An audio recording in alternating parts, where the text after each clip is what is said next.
One of Utah's only psychiatric hospitals has decided to shut down after years of safety concerns exposed by our reporting. Well, it's a control thing, I guess. They didn't want the state pushing them. They wanted to say that they left on their own terms. But lawmakers say that doesn't mean the Department of Health is off the hook for watching while Highland Ridge got this bad in the first place. We don't want people to be served in a place where they're not safe.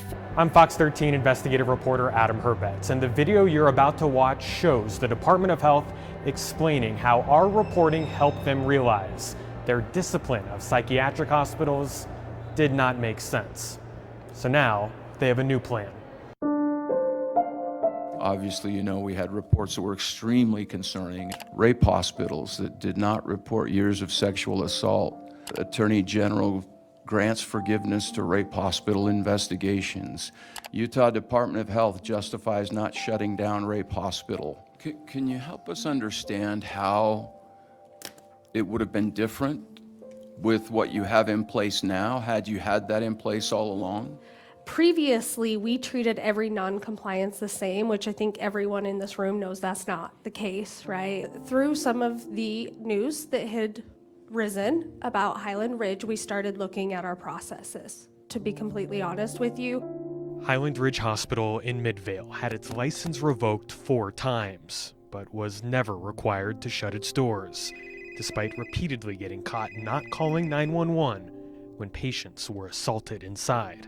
Isn't that something? Unbelievable that it took that long. Lori Wallace is a retired nurse with years of experience working in psychiatric hospitals.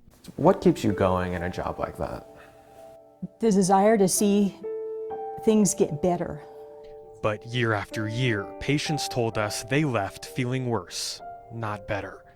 They were relieved to see Highland Ridge shut down, but they're still worried the state could let other facilities continue down the same path. We don't want people to be served in a place where they're not safe. It looked like we give the provider a slap in the hand, they fix it, they come into compliance, and we start all over again. It was a clean slate.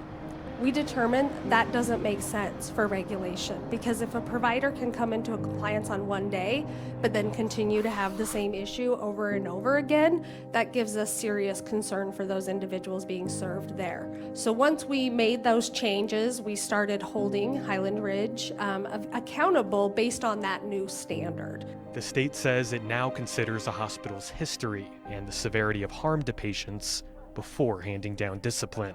But their goal is still to help hospitals get better, not to shut them down. Our follow-ups are now, they're unannounced.